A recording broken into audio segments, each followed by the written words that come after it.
Аминан би өнөөдөр таадаг хятад сайтнаас авсан гоё чимэглэлүүд үзүүлэх гэж байна. Энэ савыг бол би хятадаас 17,000 төгрөгөөр авсан байгаа.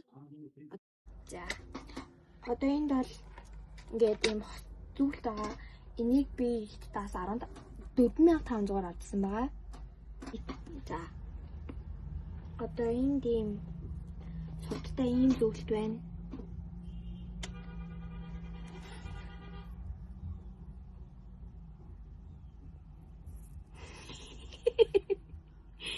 За энд бол ийм зүрхтэй зүйлт байна. За энд ийм хоёр бүр хитөө холбосон ийм зүйлт байна. Энд ийм унжуур шиг юмтай ийм зүйлт байна. За энэ дөрвөн зүйлтийг бол би баг тас бүгд нийлээд 5,000 төгрөгөөр авчихсан. Ийм зүйлтүүд байна. За одоо эндээс ийм юунууд байна? Бүчнүүд байна. За би энийг бол нэг 10 ширхтэйгийн 3,000 төгрөгөөр л авч ирсэн. Тэ. За энд ийм эмгэнүүд байна. Энэ нэг бол би хятадаас бас нэг 5,000 төгрөгөөр л авч ирсэн.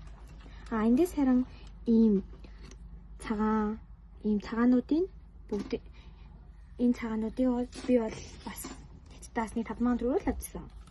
За тэнгууд одоо эндээс за энийг бол ер нь багтуул миний авчихтэй. Энэ бол миний багын ээж маань авч өгсөн мөнгө юм. Энэ манай ана бэлгэлжсэн юмэг. Энэ бол миний бүр хамгийн гоё юмэг. Энийг бол би Монголоос мөнгө юмэг ээж маань бэлгэлжсэн. За надаас ийм бугууч байгаа. Энэ бугуучаас авч исэн. Гэтэ үнээсээ санахгүй байна. За энийг бол бас Төв аймагаас авч исэн. За энэ бол хос. Батгшаан харуулаас бичгтэй.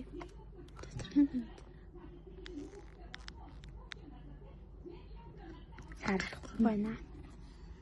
Тэгээд энийг бол би таас ингээд нийлээ бүгд ингээд 40,000 төгрөгөөр л авсан.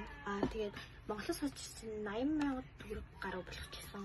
Тэгээд мөнгөө дахин нэг удаа хэмнэж чадсандаа их баяртай байна. Дахиад хэдийн минут цайлцсан ба тэр ихээр дахиад нэг гоё бичлэг хийхийг хичээнэ. Тэгээд амина баялаа.